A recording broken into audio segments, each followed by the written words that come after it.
Hello everyone, I'm Sri Lakshmi Ade. Today I'm going to present a seminar on the client application security assessment. So first of all, I will give you a short introduction on what is the client. A thick client is also known as fat client, is a client-in-client server architecture or network, and it typically provides rich functionality independent of the server. It refers to the application that run on a user's machine.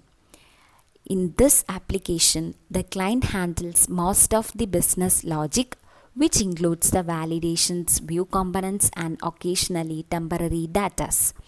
The major examples of the clients are Google Talk, Yahoo Messenger, Microsoft Outlook, etc. In these types of application, the major process is done at the client side and it involves only a periodic connection to the server. The clients offer more features, graphics, and other choices, making the applications customizable where the user has more control over what programs he installs on the specific system. Since most of the processing is done locally in case of the client, the servers are accessed mainly for storage purposes. Next is thick client vs thin client applications. That means the difference between thick and thin client applications. Thick client is installed on local computer, that means on the client side, and the thin client is complete processing on server side. And the thick client uses computer resources, but in thin client web application which accessed from internet through browser. Thick client uses multiple ports and protocols. Thin client uses HTTP protocols. Thick client examples we already said: Gtalk, Yahoo, Messenger, Microsoft Outlook, online trading portals, etc. Thin client examples: Google.com or Yahoo.com. Advantages of thick client applications are rich graphic user interface, better data and program processing, server performance efficiency, can work offline are the major advantages of thick client applications. Then types of thick client. There are major two types of thick clients. One is two-tier thick client application and the other one is three-tier thick client application. The two-tier thick client application consists of the user computer and the server. In this type, the application is installed on the client side, which directly communicates with the database on the server. Then the next is three-tier thick client application. These kinds of thick client applications involve three tiers, wherein the client talks to the application server, which in turn talks to the database. The communication in these applications is carried out using HTTP. Examples of these applications involve Gtalk or Yahoo Messengers. Key vulnerabilities associated with thick clients. Vulnerabilities can be found at application layers and some of them may be severe enough and can lead to customer data disclosure or system compromise. To preserve a thick client, the IT department must maintain all systems for software deployment and upgrade them rather than just focusing on maintaining the application server. So there are some list of security checks that can be performed on thick clients on top of the business logic checks. The first one is application profiling. This involves enumerating the application's functionality and behavior, understanding the core security mechanisms employed by the application, or identifying all of the different entry points for user input and establishing what technologies are being used on both the client and server. This stage enables in determining the attack surface exposed by the application. And the next is authentication mechanism. It involves testing the authentication related functionality implemented within the application, including registration, login, password change, and account recovery functionality. Then the next, session management. This involves testing the mechanisms used for managing sessions and state, including testing for insecure token generation and unsafe handling of tokens. Then access controls.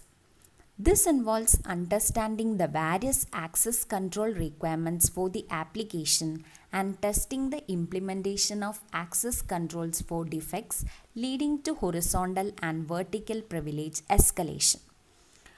Other one is encryption control.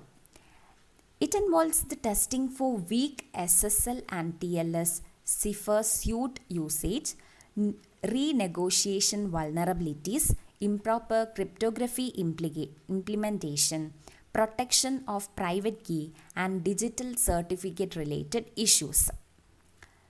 Next vulnerability is input based vulnerabilities. That means it involves probing for input based vulnerabilities that may arise anywhere within a typical application's functionality, such as XSS, command injection, and path traversal. It involves fetching every parameter to every request with a set of standard attack strings and manually investigating all anomalous responses that may indicate the presence of vulnerability.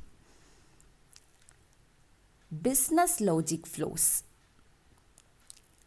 This involves testing all relevant items of interesting functionality for logic flows, including multi-stage process, security critical functions, transition across trust boundaries, checks and adjustment made to transaction prices or quantities. And the next is sensitive data storage on files and registries. During the installation time and the execution of declined applications, the declines might write or modify sensitive details in the files and registries. The sensitive data amassed by these applications usually contain username, password, database credential, license details, cryptographic keys, and configuration details like IP address, ports, etc. Next, response modification. In case of declines, most of the major processing validations are carried out at the client side. As a result, both the request as well as response modifications play a key role in testing the decline for vulnerabilities. And finally, reverse engineering. It is used on the application to identify the presence of backdoors and hard-coded credentials using specific tools. The codes can be decompiled if necessary. And these are all the major vulnerabilities associated with declines. Okay, till we discuss what is declined and its advantages and its difference with thin clients, etc. And now we are going to discuss how these declines will communicate. So first of all, for that communication, the declines can be classified into two categories. That is proxy aware and proxy unaware. The proxy aware applications require an address in addition to application credentials. This makes proxying application traffic easier. Proxy unaware applications, on the other hand, pose a challenge. Traffic needs to be redirected to the client system, where the intercepting process listener would then again redirect the traffic to the actual application server.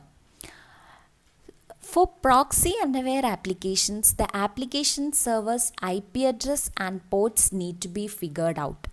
Using commands like ping will provide the actual IP address of the host domain.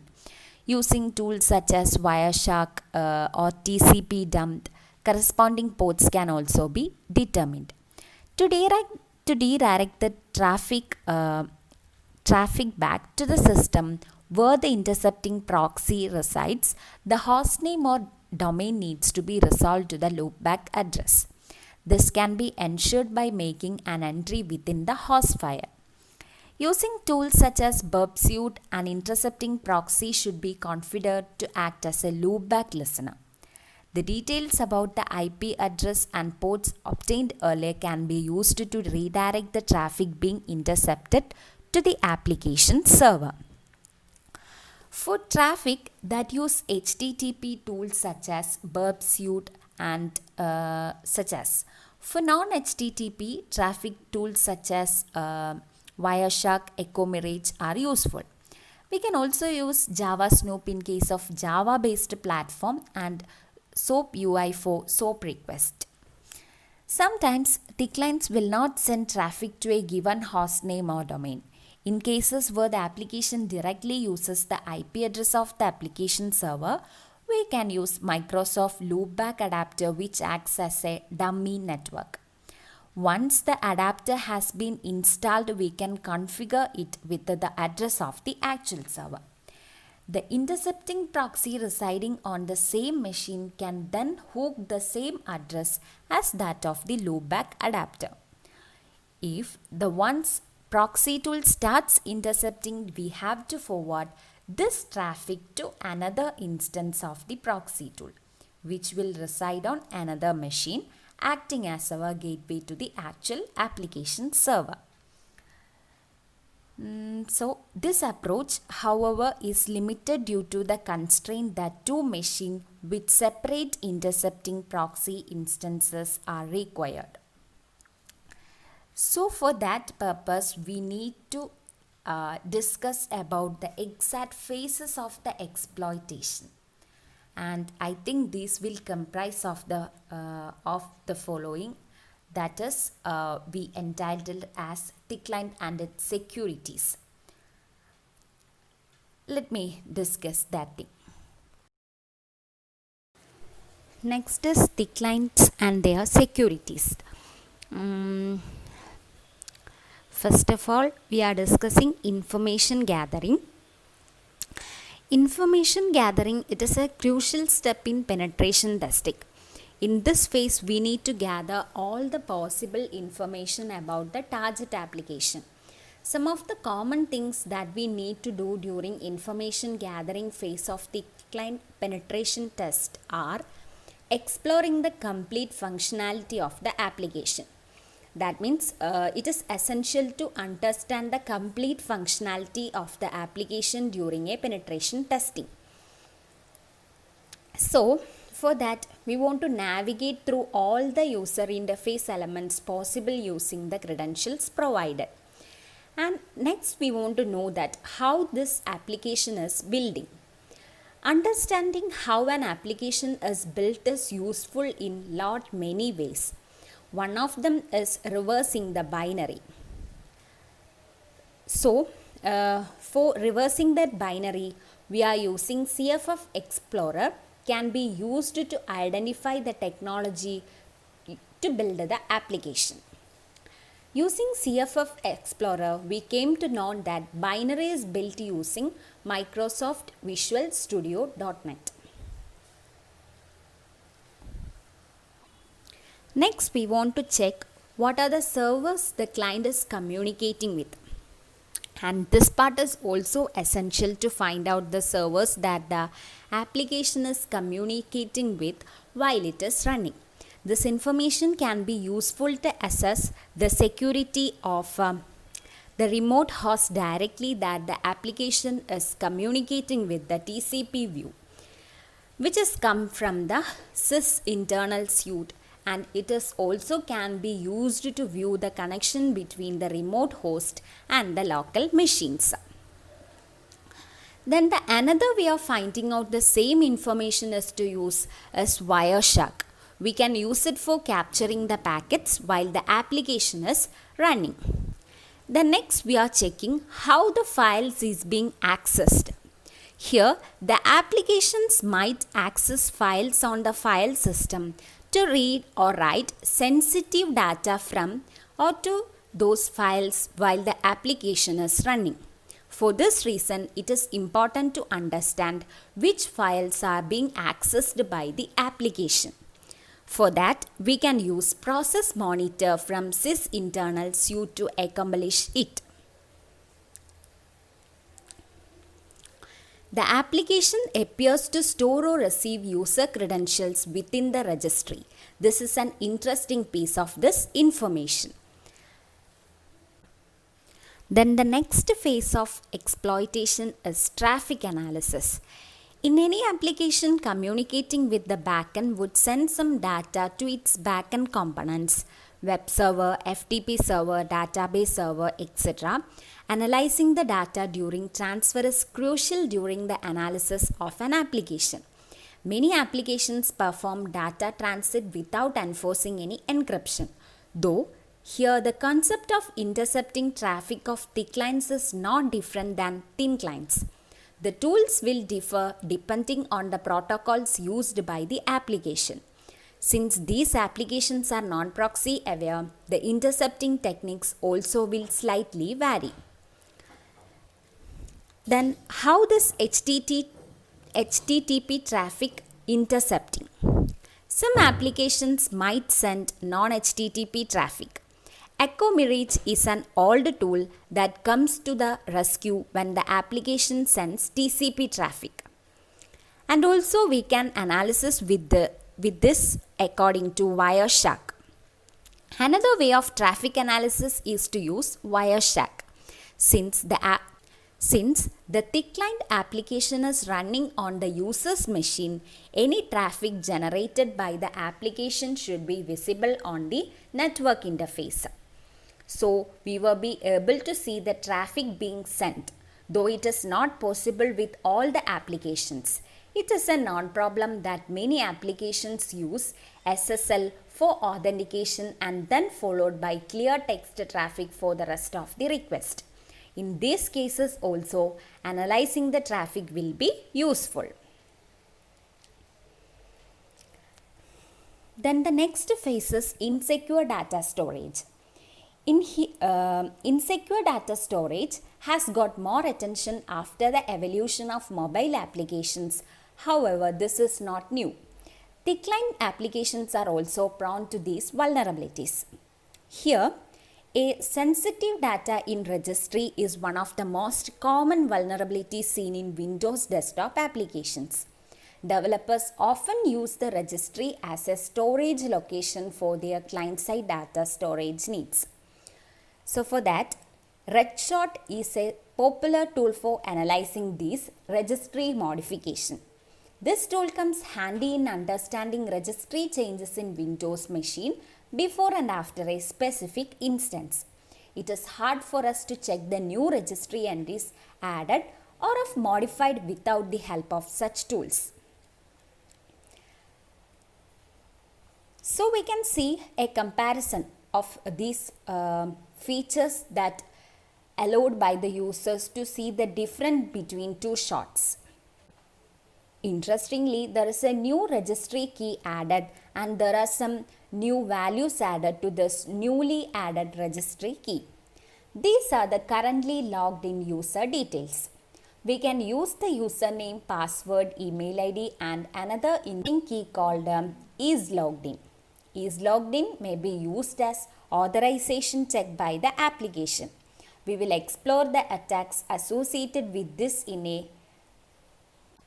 We can also view these in the registry by navigating to start button, run and then type regit to open registry. After opening, registry navigates to HKey current user DVTA. And how this credentials is obtaining database credentials. It is common in applications with two-tier architecture to leave the database credential in the memory while connecting to the database. This is a design fault as every two-tier application by default will place the connection string in memory at some point in time. Usually we see two common cases with two-tier apps to gain access to database credentials. In the first case, it contained clear text connection string is hard coded and the connection string is in scene memory. In the case 2, the encrypted connection string is hard-coded, so encrypted credentials are found. The connection string is seen in memory while the application is described in it. Here, in case 1, we have two easy ways to obtain the connection string. First is to obtain it from the memory and the second is to get it from the hard-coded strings. In case 2, one way is to obtain the connection string from memory. Another way is to decrypt the connection string. That is, DVTA application falls under the case 2. Obtaining connection string from memory. We are using a tool known as Process Hacker. Launch Process Hacker. We now need to analyze dvta.exe in memory for the connection string. We have got the connection string used in the application following the database credentially dumped. Database name DVTA, username SA, password. As you can see, the application is connecting to the database as SA, which is a privileged account. This is another important security issue that we should note. It is always recommended to provide at least privileged account to minimize the attack surface. Then hard-coded credentials. Another commonly seen issue in the client application is hard-coded credentials. Okay, after the topic client and its security, we are discussing malware fuzzing. Malicious code is the kind of harmful computer code or web script designed to create system vulnerabilities leading to backdoors, security breaches, information and data theft, and other potential damages to files and computing systems. Fuzzing is a way of discovering bugs in software by providing randomized inputs to programs to find test cases that cause a crash. Combining both, we can use fuzzing to find bugs in malware to defend against it. And the famous kill switch in WannaCry ransomware helped to slow down the spreading of malware. Researcher Marcus Hutchins accidentally discovered the kill switch domain hard-coded in the malware. Registering a domain for a DNS sinkhole stopped the attack spreading as a worm because the ransom only encrypted the computer's files if it was unable to connect to the domain. So, which are computers infected with the WannaCry before the website's registration had been unable to do? Although the discovery was accidental through fuzzing of malware, we can find the hidden bugs among the code which will help in successfully defending against malware. We will be fuzzing Mirai using AFL.Mirai is a malware that turns networked devices running Linux into remotely controlled bots. That can also be used as part of a botnet in large-scale network attacks. It primarily targets online consumer devices such as IP cameras and home routers. So, AFL is a powerful and open source fuzzer written in C which works on x86 Linux, OpenBSD, FreeBSD and NetBSD. And also it supports programs written in C, CPP, Objective-C compiled with either GCC or Clang. AFL is little different than other fuzzers with the power of instrumenting the programs while compilation and analyzing the control flow. So I think I have discussed a few critical vulnerabilities associated with a thick client application, and to address these issues, secure application architecture should be designed. So I think there are some best practices can be suggested for developing. Best practices can be considered during development. So the client application can be conceptualized as three-tier architecture. Application user interface will reside at first tier.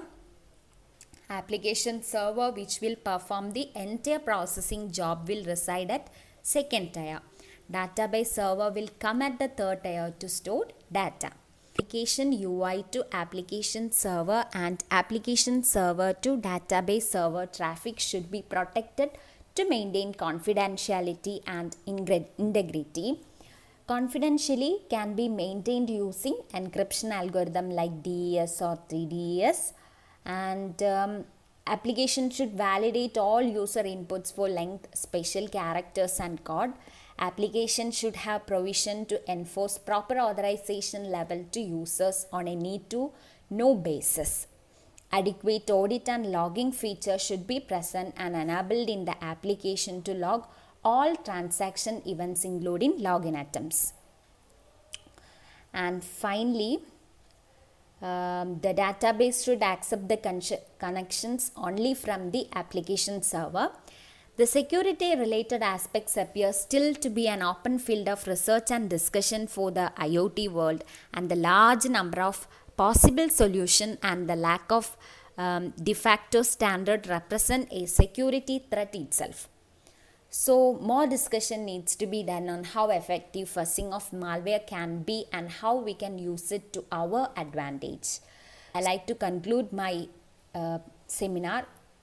So we know that nowadays people are very much relied on the computers.